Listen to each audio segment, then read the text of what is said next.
Nous sommes enfants de Dieu. Apprenons à nager à contre-courant. Nous sommes dimanche 2 octobre 2022 à l'église CCFAP, lors du deuxième culte qui a gravité autour du thème « Ce que tu cherches, tu le trouveras ». Il s'agit en somme d'une prédication qui a tourné autour de l'exhortation au renforcement de la foi, l'attachement aux promesses, le pardon, la persévérance ainsi que l'obéissance qui sont des attitudes à observer. Bien-aimé, je ne sais pas si tu lis la même parole que moi. Si tu lis la même parole que moi, répands-toi. Répands-toi. De ces faits, le message du jour est tiré du livre de Luc 18 dans lequel Jésus-Christ raconte la parabole de la veuve persévérante. Les hommes forts qui écoutent cette parabole de Jésus, vous êtes forts financièrement, vous êtes forts socialement, vous êtes forts politiquement, vous êtes forts professionnellement. Est-ce que vous êtes forts spirituellement?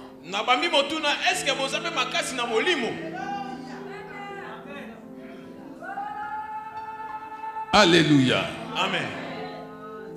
Nous sommes appelés à fonder notre foi en Christ pour vivre notre destinée, dira l'homme de Dieu. En insistant sur la nécessité d'implorer la grâce divine devant toute impasse, poursuivant son message sur le même thème, Michel Baboué a exhorté le peuple de Dieu à vivre avec les objectifs bien planifiés. Ce que tu cherches, tu cherches quoi? Mais la veuve cherchait que l'homme fort lui rende justice. Et donc elle avait un seul objectif, à atteindre. Tu as quel objectif? À atteindre. En 2022. Nous sommes déjà au mois d'octobre. Peut-être que tu vis sans objectif. Une vie sans objectif n'est pas une vie.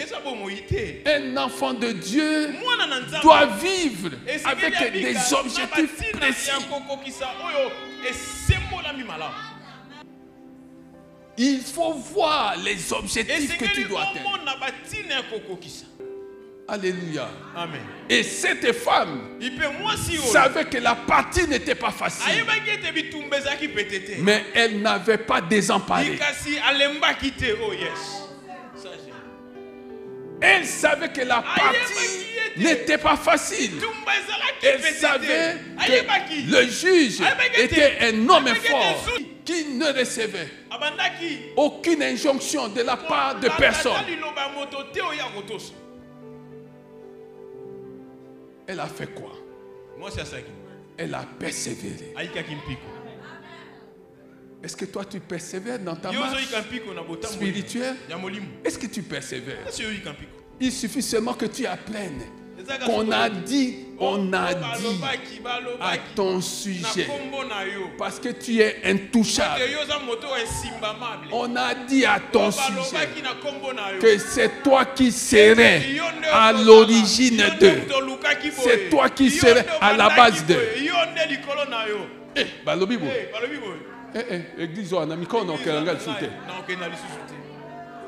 Navani nanga. Église on a musaba on dit qu'on kosi abatu makam. Mais tu n'es pas n'importe qui. Il faut que batu bakose lo makam.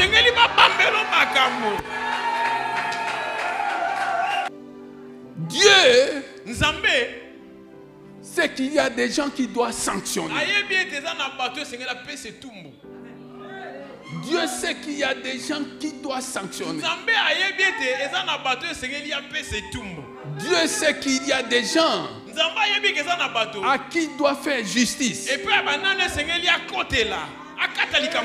Dieu sait. Ce qui importe, dira encore le serviteur de l'Éternel, c'est la justice de Dieu. car c'est lui notre défenseur.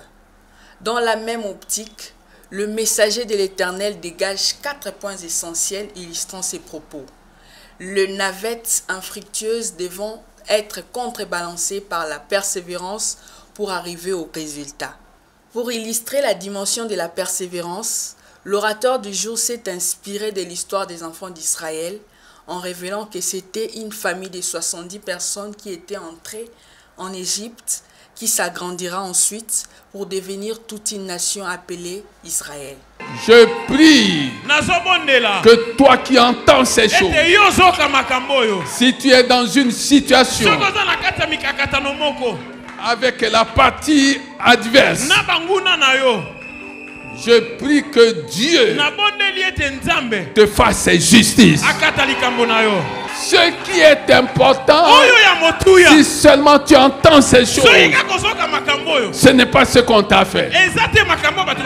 Ce qui est important, c'est comment Dieu va se servir de ce qu'on t'a fait pour abaisser la partie adverse. Je prophétise maintenant que la partie adverse sera abaissée devant toi. Sera abaissée devant toi. La partie adverse, va reconnaître que Dieu est ton défenseur.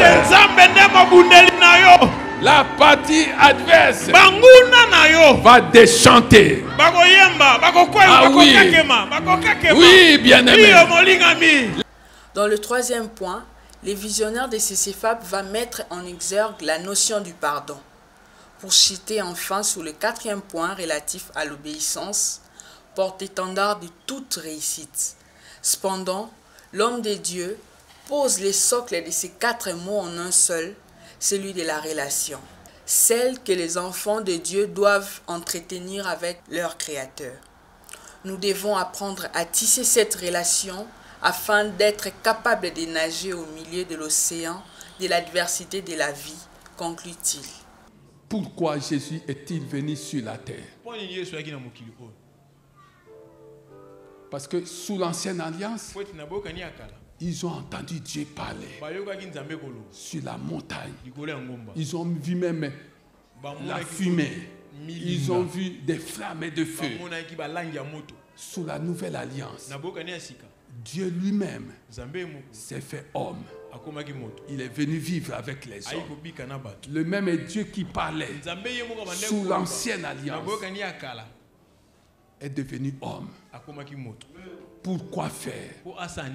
La relation. La relation. Cette veuve était en relation avec Dieu.